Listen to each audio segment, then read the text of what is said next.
Хто ти, хто?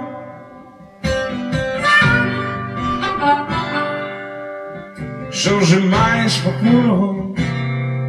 похмурого мужа?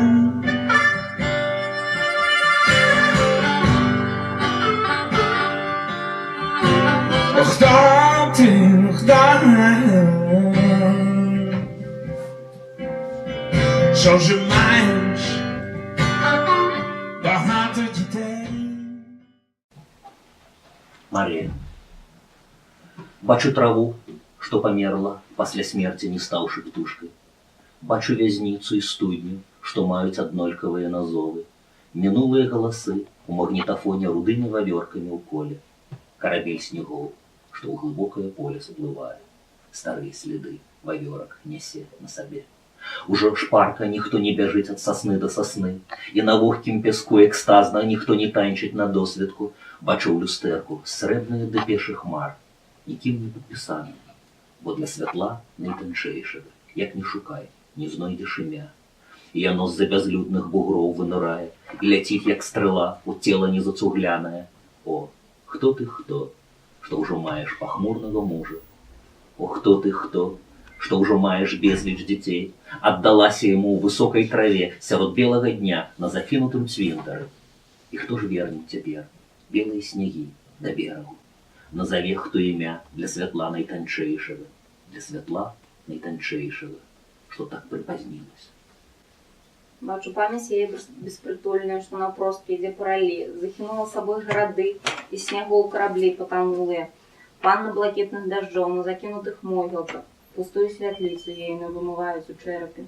Шлюбны спеў цвыркуноў увечары і філіна крык апоўначы, просіць яе вярнуцца дадому. Хто згадае імя для святла найтанчэйшага, што не ў час упала высокае жыта. Ды яшчэ зранку на досведку перад світаннем голас плоці пачуе на цёмнай сцяжыне, 8гадовая жонка 7гадовага мужа. Бачу першыя словы яе, бачу хаду найпершую, бачу любошчы першыя, бачу голае цела.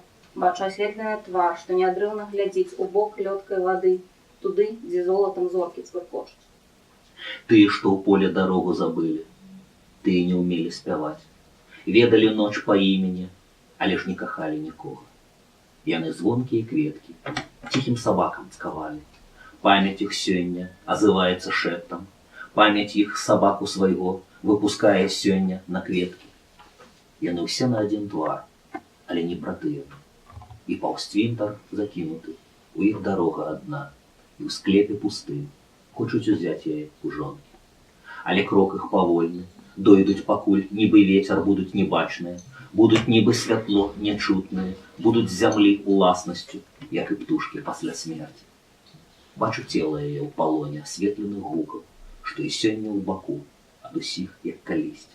Бачу пальцы яе, што бягуць па цямнеючай шыбе, пішуць звонкую назву лятучай срэбранай рыбіне, што з месяцовых плёсаў у вырай злетае навечна. Бачу расстанне жанчыны з рыбінай. Бачу пасля, як самотна ідзе, абмінае струхлелы час на яго светла-цёмных рыпучых арэлях. Яе жэсты фатальныя, нібы валасы ў бліскавіцы. Яе танец весельны, мае рытмы глыбокія, нібы калодзеж золку. Бачу памяць яе з нерухомым крылом, як у лёгкай вады. Бачу сон бездыханны, што на крылах яна нясе асцярожна. Бачу вырый душы, што толькі аднойчы можна ўбачыць. Гэта восень людская, калі аблятае валоссе і адзенне, а першымі вочы.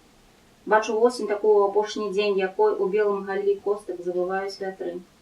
Дык не спыняйце яе, ужо чужую вашаму целу, што была найчысцейшай з усіх. Святло да яе спазнілася, а цемра прыйшла апоўдні.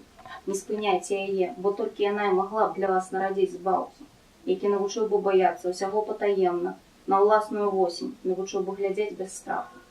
Бо насамрэч няма восені, ёсць толькі вецер, што забірае цела ды вочы, пакідаючы вам галоўнае, тое, чым вы былі насамрэч. Не спыняйце яе, бо на могілках ейныя думкі. Яе думкі растуць разам з жытам высокім, і яна запальвае месяц сабою і запальвае вуснамі гукі. Над калыскаю вашу бачу ейны плач, над дамавінаю вашу бачу ейны смех. Толькі тады, калі вы засынаеце, яна найшчаслівейшая. Танчыць на волкім пяску. І сягоння яна выходзіць ад вас і танчыць, не гаворачы вам «бывайце». І мама засвічує звуки. На крові свою бачу якісь плачевні. На крові бачу їх зі сміхом.